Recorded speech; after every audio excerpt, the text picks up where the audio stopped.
Ladies and gentlemen, coming soon, a podcast you've all been waiting for.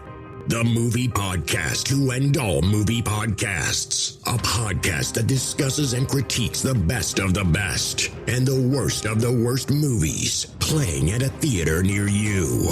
With a host whose opinions have been deemed as fact by your favorite fact checkers. And that's a fact.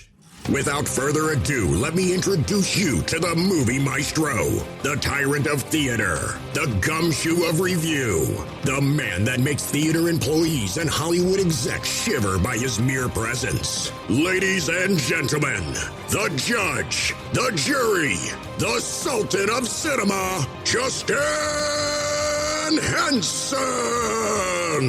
Welcome to the Movie Wire. I bet all the listeners are wondering how to keep up with the Movie Wire. Everything is so hard with all the content out there, with all the new podcasts. Well, luckily, Newsly is a new audio app for iOS and Android. It picks up articles about the most trending topics on the web at any given moment and reads them to you in a natural human voice. For the first time in the history of the internet, the entire web becomes listenable. Browse articles from topics you choose and start playing. You can follow any topic as specific as you like, from sports, science to Bitcoin. You can even follow a Kardashian. It will find you the latest articles and read them to you out loud. And guess what? The Movie Wire is now on Newsly as a featured podcast, and they have podcasts from over 50 countries. You can also get a 1-month free premium subscription by typing in one of the Movie Wire's promo codes that will be listed in the podcast description. Stop scrolling, start listening, download Newsly today.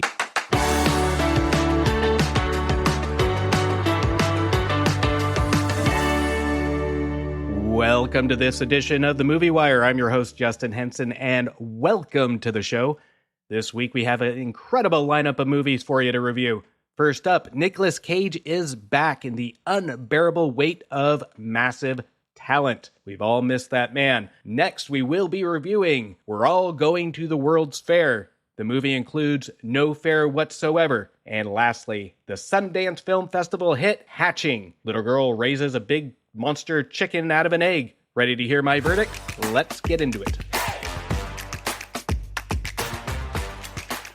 Let's get into some movie news happening right now. Now, Doctor Strange, the Multiverse of Madness, is not looking good right from the get-go. It is set to lose $500 million right off the bat. Now, this is due to a couple countries banning it or just not being played in the country. Like the Russian-Ukraine war is going to affect it dramatically. Those were big markets. And it's possible it might not be released in China. It's learned the film won't be shown as it's been banned in Saudi Arabia and potentially other Middle Eastern countries. This is due to part because of the Russian-Ukraine war and the fact they have an openly gay character in the film. This is completely unfortunate just for the subject matter of it. Whatever your view is on Marvel movies, that is very unfortunate. To shed some light on how much they bank on these countries, let's look at Spider-Man No Way Home. In Kuwait, it did $1.2 million. Saudi Arabia, 5.2, Ukraine, 8.4, and Russia, a whopping $42 million.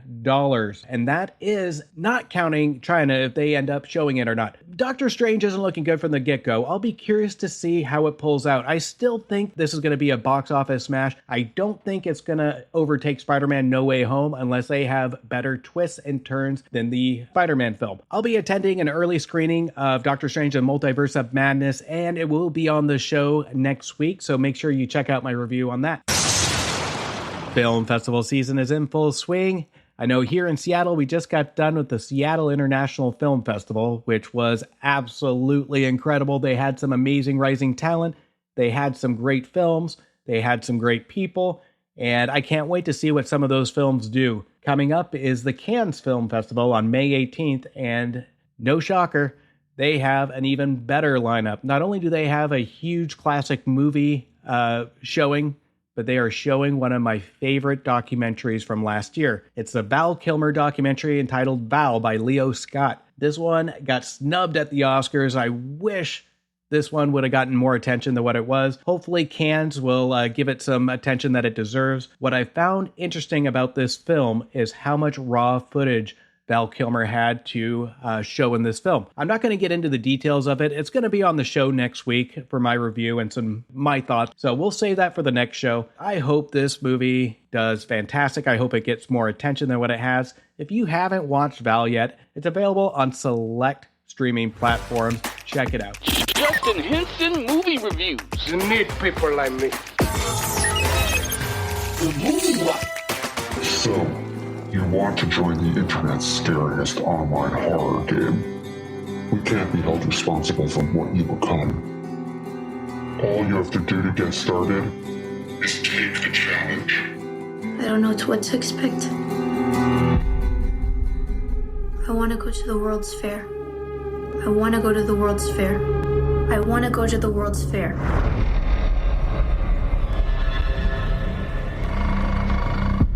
This is for serious players only. I hope that you're ready to get scared together. It was like watching myself on a TV all the way across the room. They're getting closer. I think I'm turning into something terrible. I'm going inside the video, through the computer. It's gotten worse. I need to figure out what's going on.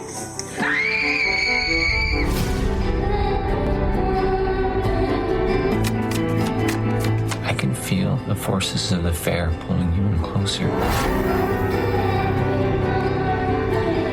I see you there, even if you won't show your face.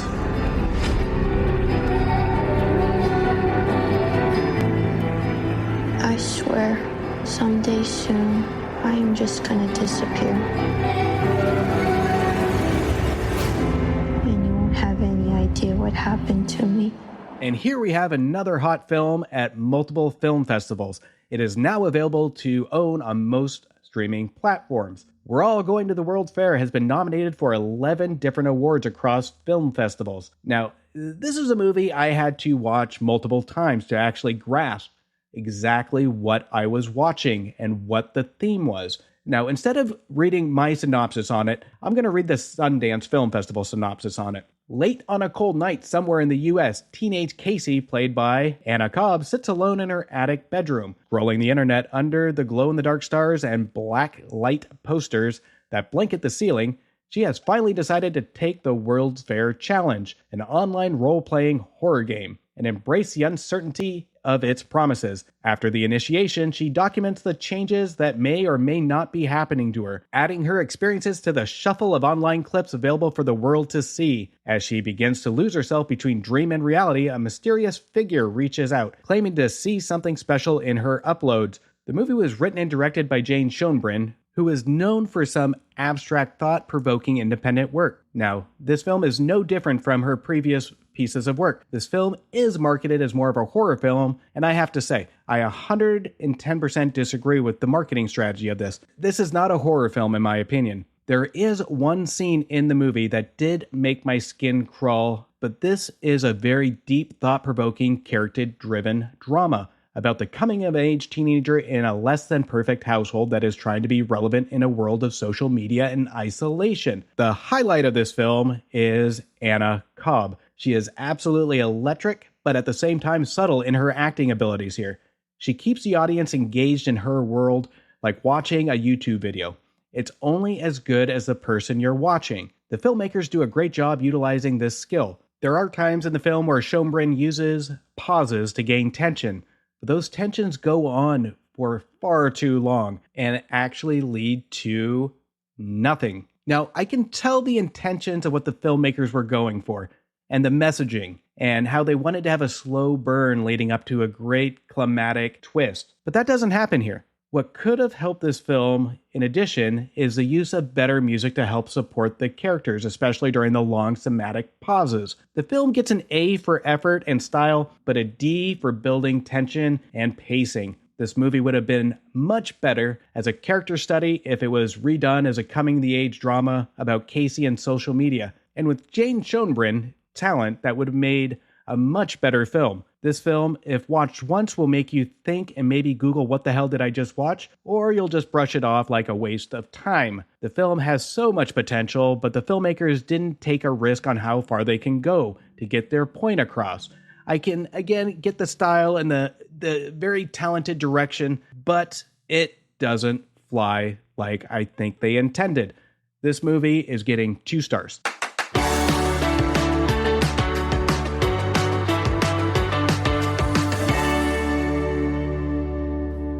Instead of playing a trailer for the next film we'll be reviewing, Hatching, I decided to play a clip from the director on this one, Hannah Bergstrom, who actually did an amazing job in this film. She talks about in the clip you're about to hear about her image from the film, her experience with horror, and what kind of directions this film could have gone. So take a listen to this.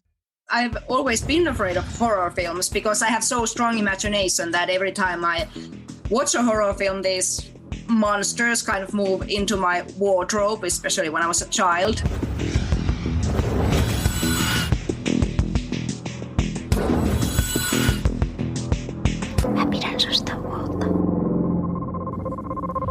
When we were developing Hatching, I had to really watch loads and loads of horror films, and I was watching them kind of behind the blanket, kind of like that. But then I got used to them, and I got really fascinated by how rich the horror genre actually is, because in horror, for example, something that is inside the character can get an external form, and the storytelling ways are very, very fascinating and rich.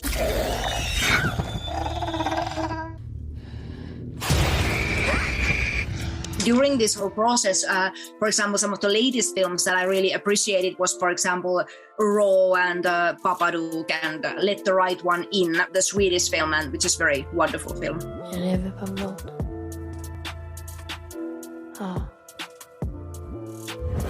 Before we started to develop Hatching, something that was very important to me was The Others by Amenabar, because that was during the time that I was still kind of thinking that I don't watch horror films, and then I watched The Others and I realized how beautiful film is and how it actually tells very dramatic story through the horror genre, and that really was an eye-opener. One thing I really loved was Suspiria, the newer version, because I especially liked how it was directed and how it used movement and dance in storytelling. So that was very fascinating to me. There's something wrong here. Can you not feel it?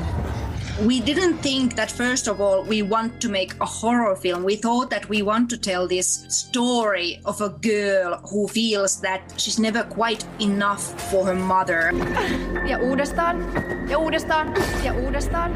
And she has to hide some of her emotions, or otherwise the mother doesn't love her. And we thought that this is horrifying, but what was also important to us was that we didn't want it to make a horror film that everything started because she reaches puberty and that's so terrifying, and we didn't want to tell a story like that. She just happens to be in that age during our story, but the main horror is that she always feels that the mother doesn't quite accept her, and that is the kind of the starting point of all the horrors.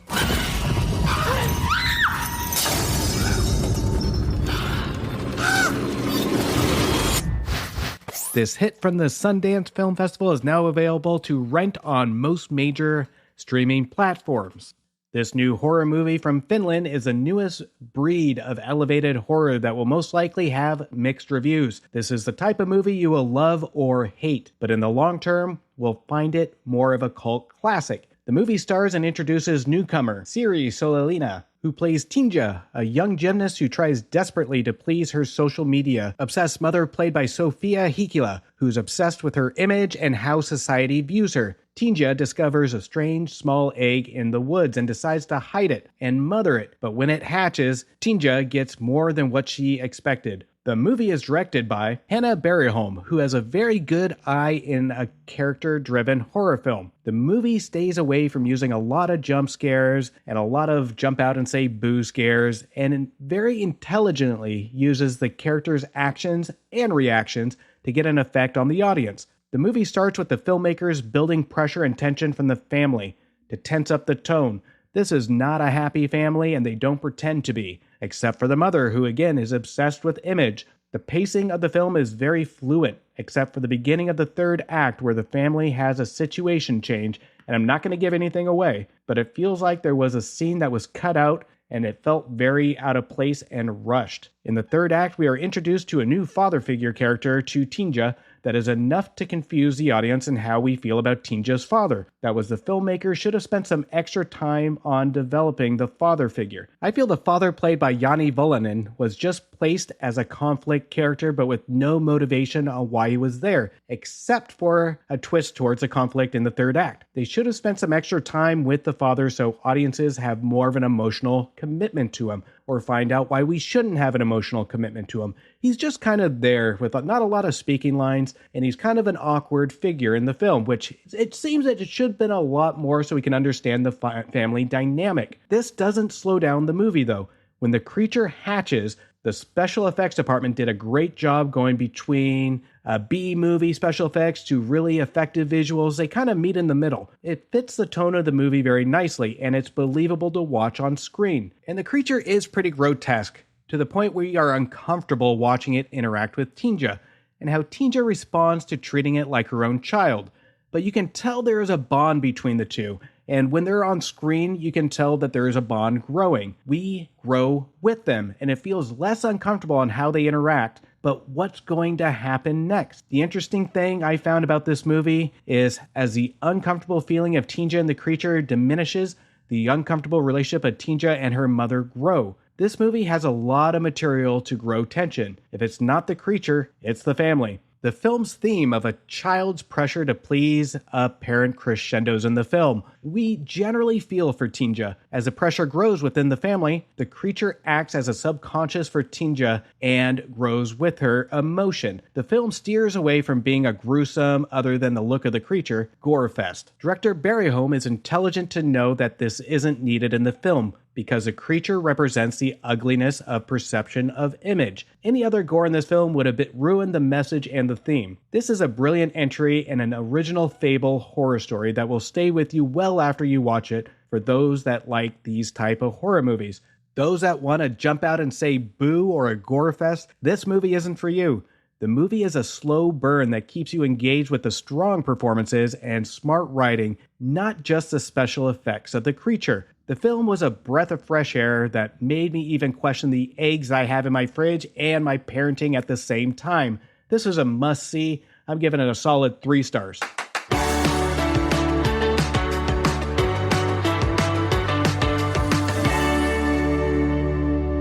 I want to take a minute out of the show to just talk about a podcast that I've been listening to. Now, it's called The Casting Views with Dan and Lou. These guys talk about numerous different topics. That's always entertaining. I have them on my playlist each and every week. If you haven't checked them out, I'll put a link in the description of this episode, but take a listen to this.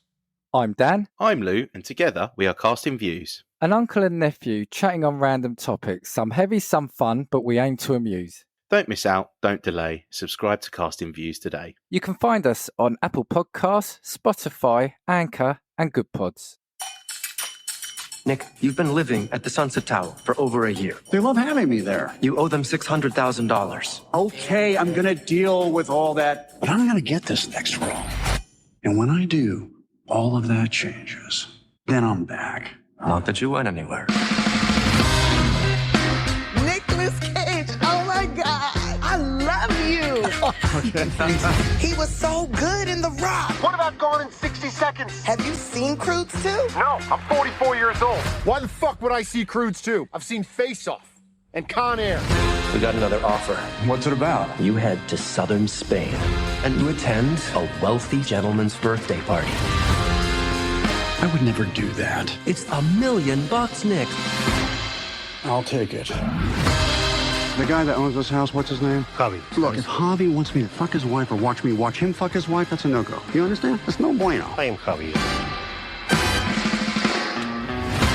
Nick Cage.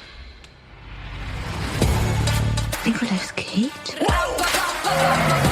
That's fucking cool. I am so happy that you're here. Is this supposed to be me? It's grotesque. I'll give you $20,000 for it.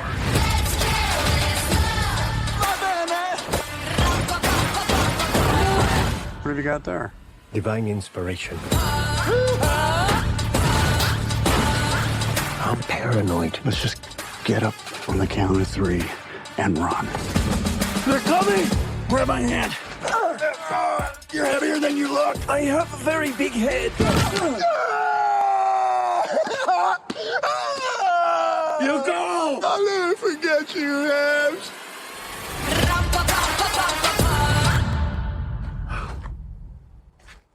Mr. Cage, it turns out we could have just walked around. Wow, you're so. All right, I feel odd saying this because I feel I shouldn't, but as I chew as a mere thought of it, it makes complete sense. There is something very nostalgic about this film. It feels that word shouldn't have any place in a movie like this, but the feeling couldn't escape me while watching this film. Is it because, other than animated films, we haven't seen Nicolas Cage in a major motion picture in over 10 to 11 years? His last movie that hit theaters was The Croods 2, which the film does poke fun at in an amusing way. There is a pleasant feeling of seeing Nicolas Cage back on the big screen that isn't the only reason for the sense of nostalgia. The movie gives hints of the 90s style of action movies when they were actually memorable. The film just doesn't feature Nick Cage in role-playing himself. The film puts him in situations that feels natural, but at the same time gives us the same feeling as a Nick Cage 90s action film. Now, the film is about Nick Cage playing motherfucking Nick Cage and mimicking some of his poor choices during his career. Cage must accept a $1 million offer to attend the birthday party of a dangerous superfan, Javi, played by the amazing Pedro Pascal. Things take a wildly unexpected turn when Cage is recruited by a CIA operative, Vivian, played by Tiffany Haddish, and Cage is forced to live up to his own legacy and ego-channeling his past characters to save himself and those he loves. Some are to wonder whatever happened to Nick Cage and his career. The Academy Award-winning actor is in no way a bad actor. I personally love to watch him on the big screen. He helps subtly shed some light on that in this movie. Now, the movie is fictional, but there are pieces that you can tell are part of Cage's life. And what I really loved is the bold honesty that Cage portrays himself as, where he and his career is not all butterflies and rainbows. The message the movie portrays is being famous doesn't necessarily make you relevant. It's human nature to be relevant to those that we love, and to be relevant in a world where we want to be noticed and heard. I couldn't think of a better actor to take on the storyline like this, with such humility and with such great execution. The film challenges us to ask the question in the first half of the film: is there a difference between an egomaniac or somebody that just wants to matter to somebody's life? This sets up a hero we want to root for, a once box office king actor to a career-troubled man with a developed family trouble over the years. It sets up for a true hero you want to see win. The writers check a lot of boxes to ensure we have somebody that's going to take a majority of the screen time that the audience will enjoy, but they don't go overboard. The movie was directed and written by Tom Gormican, whose other directorial experiences is the 2014 film That Awkward Moment. Alongside with Gormican is writer Kevin Eaton. They both wrote for the comedy show Ghosted together, but Eaton has some brilliant comedy show writing credits under his belt, including Son of Zorn, Scrubs, Reaper, The Late Show with David Letterman, and a personal favorite, Workaholics. Eaton's writing is very distinct if you've watched some of his previous work. He never just goes for full gut belly laughs, but subtle chuckles to make the audience smile. This movie is full of his humor, to subtly chuckle under your breath, and watching Cage and Pascal together with his humor, I'm going to say it's borderline adorable. Cage and Pascal create something special in this movie, and the characters surely grow together in a natural way that doesn't feel forced. While Cage is asked to spy on Pascal, character Javi, you almost want to root for them to end the movie and run off into the sunset. It puts a big critical conflict for the audience to deal with, and I was nervous that the film was heading in such a great direction that it would have been ruined by a lazy ending. But again, Gormican and Eaton know what chemistry they had with these two fine actors, and they knew what kind of movie they wanted to make. It would have been very easy for these two to have a very awkward chemistry looking back at the film, but when the two are on screen, it is a completely natural chemistry. We would have think these two would have been friends for years. It's almost like a childlike innocence with these two when they're together on screen, and it makes the audience want more. What I found interesting about the characters of the film is they all complement each other whenever they're on screen with Cage. Let's take, for example, Cage's fictional ex-wife, Olivia, played by Horgan, who is obviously annoyed by Cage's life choices and his misunderstood desire for attention. But she never falls to play the stereotypical Hollywood ex-wife that you see over and over again. One that rolls her eyes in the mere presence of the ex-husband. One that throws insults anytime the two are on screen. That's not her. That's not her character in this film. She genuinely wants Cage to get his life figured out to be there for their 16-year-old fictional daughter, Addie, played by Lily Mosheen, who Cage mostly wants to feel relevant to the most. And the film just doesn't give problems and has one single scene that solves the entire conflict. The film itself progresses naturally. This is refreshing to watch, especially when involving an internal conflict with the family. And then you add the external conflict with Javi, it balances out very nicely. The pacing on this is pretty spot on when it comes down to the two conflicts that Cage is encountering. Now, towards the end of the third act, leading up to the climax, the film can be a little unrealistic when it comes to just the dialogue and the character motives.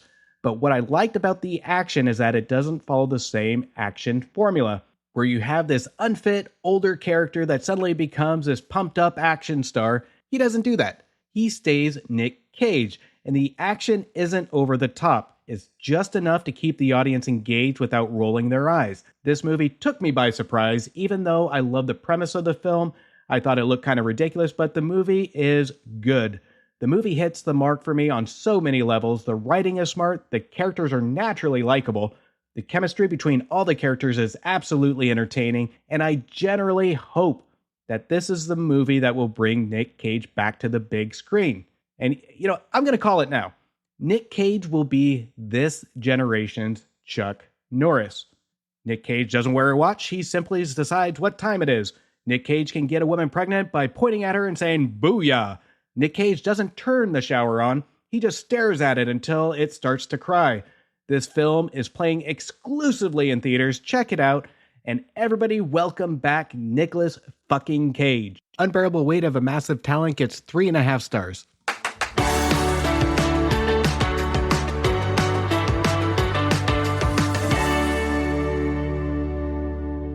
Hello, everyone. My name is Nick. I'm the host of Nicolas Kitchen, and I'm also the host of the annual Live Stream for the Cure. Live Stream for the Cure is a charity event where we raise money with content creators and podcast partners from around the world for the Cancer Research Institute, a wonderful nonprofit researching cancer immunotherapy, training the body's immune system to fight all forms of cancer. This is a mission and a future that I truly believe in.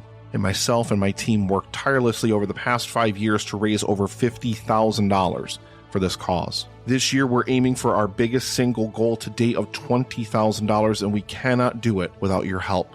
Please join us for the event May 19th through the 21st, starting at 9 a.m. Eastern, for 45 hours of content from people all over the world.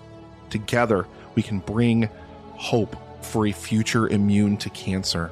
The more eyes we reach, the more dollars we raise.